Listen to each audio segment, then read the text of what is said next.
तैयार रहिए। स्टार्ट। जागृति बढ़ने के साथ साथ लोगों की अपेक्षाएं बढ़ती गई हैं। स्टॉप। आर्थिक, कला, शिक्षा, कृषि आदि क्षेत्रों में संभावनाएं संकीर्ण होने के कारण राजनीति में स्पर्धा तेज हुई है। स्टॉप। लोग खाली होंगे तो कहीं न कहीं जाएंगे ही। स्टॉप। लोगों को अपनी आवश्यकताओं की पूर्ति करने के लिए तमाम प्रयास करने होते हैं। स्टॉप। इस तरह से राजनीति में भीड़ बढ़ती गई और कुछ लोग अपनी तमाम ज़रूरतों की पूर्ति यहीं से करने लगे। स्टॉप। कुछ लोगों के लिए राजनीति व्यवसाय बन गई। स्टॉप। कुछ असामाजिक तत्वों ने भी अपनी सुरक्षा एवं आर्थिक लाभ के कारण भी राजनीति में दस्तक दी। स्टॉप। येन केन प्रकारेण सत्ता प्राप्त करने की होड़ पैदा हो गई और वह धीरे धीरे स्वार्थपरता की ओर धकेलती गई। स्टॉप। ऐसी परिस्थितियों की उपज होने लगी कि एक पार्टी के द्वारा कही गई बात का दूसरी पार्टी द्वारा विरोध करने की संस्कृति पैदा हो गई। स्टॉप। ऐसी परिस्थितियों में लोगों का विधायिका पर विश्वास भी घटने लगा और न्यायपालिका पर उसका भरोसा मजबूत हुआ है। स्टॉप। भ्रष्टाचार और तमाम समस्याओं का जब हल विधायिका व कार्यपालिका के माध्यम से नहीं मिला तो लोगों ने जनहित याचिका का सहारा लेना शुरू कर दिया। स्टॉप। प्रतिनिधियों के चुनाव में जनता की सीधी भागीदारी होने के कारण उनसे अपेक्षाएं भी ज़्यादा हो गई हैं। स्टॉप। चुनाव के दौरान राजनीतिक लोगों ने भी ऐसा ही वायदा किया कि जैसे सारी समस्याओं का समाधान उन्हीं के पास है। स्टॉप। कार्यपालिका और विधायिका में क्या हो रहा है उससे जनता का खास सरोकार नहीं रहता है। स्टॉप। धीरे धीरे ऐसी अवधारणा पैदा हुई कि व्यवस्था में कुछ भी गड़बड़ी हो उसके लिए राजनीतिक लोग जिम्मेदार हैं। स्टॉपेरा। यह सवाल जरूर पैदा होता है कि जब देश का नेतृत्व तो राजनीतिक लोगों के हाथ में है तो असफलताओं के लिए उन्हें नहीं तो और किसे जिम्मेदार ठहराया जाएगा। स्टॉप। यह यक्ष प्रश्न है जिसको समझना होगा। स्टॉप। किसी समाज और देश में कितना भी क्षमतावान और महान नेतृत्व हो अगर उसके साथ मध्यम वर्ग ईमानदारी से नहीं खड़ा होता तो इसमें नेतृत्व की गलती नहीं है। स्टॉप। मध्यकाल में भारत यूरोप के दूसरे देशों के समकक्ष था लेकिन 18वीं एवं 19वीं सदी तक आते आते वे आगे निकल गए। स्टॉप। जो वहां हो सका वह हमारे यहाँ नहीं हुआ। स्टॉप। यूरोप में पुनर्जागरण और सुधारों का दौर पैदा हुआ। स्टॉप। वहां वैज्ञानिक सोच, व्यक्ति की स्वतंत्रता, अभिव्यक्ति की आज़ादी और लोगों के व्यक्तिगत अधिकार की बात जोरों से उठी। स्टॉप।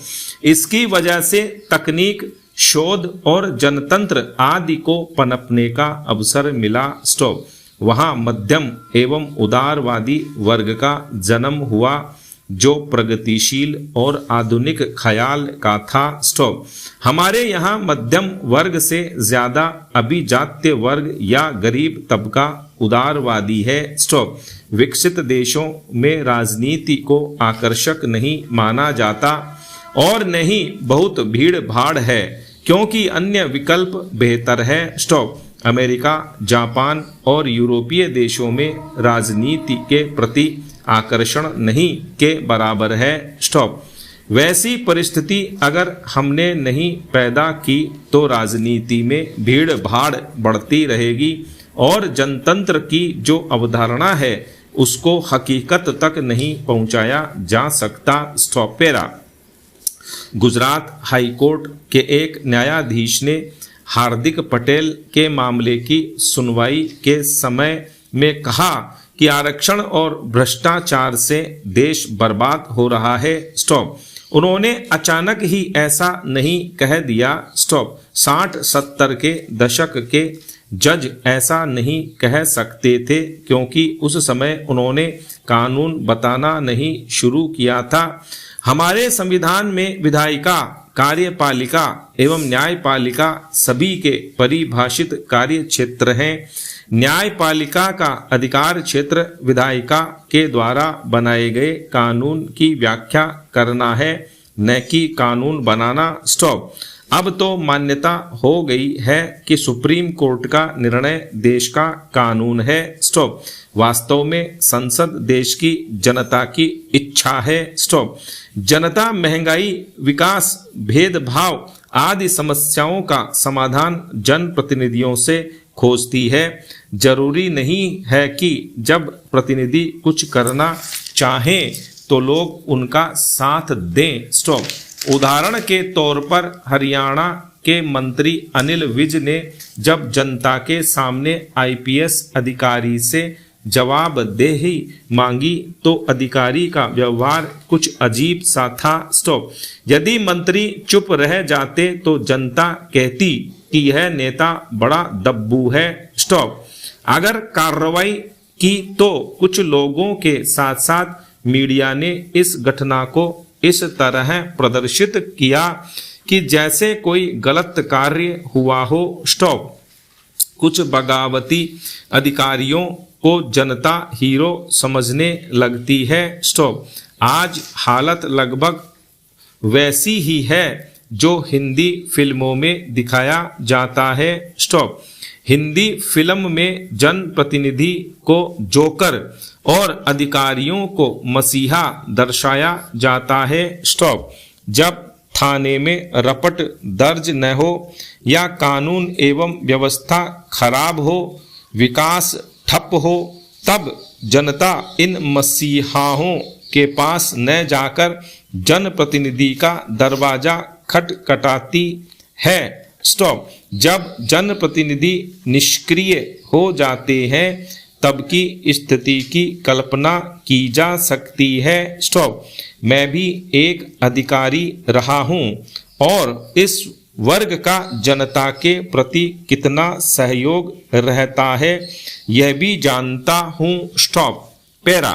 दरअसल राजनीति के प्रति लोगों में नकारात्मक रवैया पैदा हो गया है। स्टॉप। आज़ादी के बाद जो बुनियाद शासन प्रशासन की रखी गई उसमें क्रांतिकारी परिवर्तन संभव नहीं है। स्टॉप।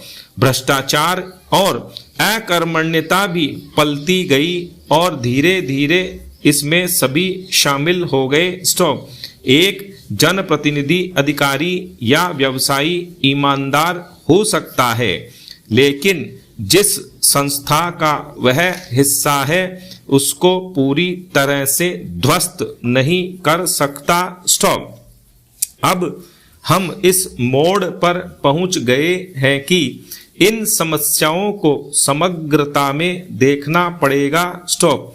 कोई एक कर्तव्य करे और दूसरे देखते रहें, इससे देश आगे नहीं जा सकता। स्टॉप। हर जगह अधिकार लेने की बात तो जोर जोर से होती है, लेकिन दायित्व निभाने की कभी कभार। स्टॉप। किसी एक संस्था या व्यक्ति के हाथ में जादू की छड़ी नहीं है कि जिसके घुमाने से चाहत की पूर्ति हो जाएगी, बल्कि सभी को सुधार का हिस्सा बनना पड़ेगा। स्टॉप।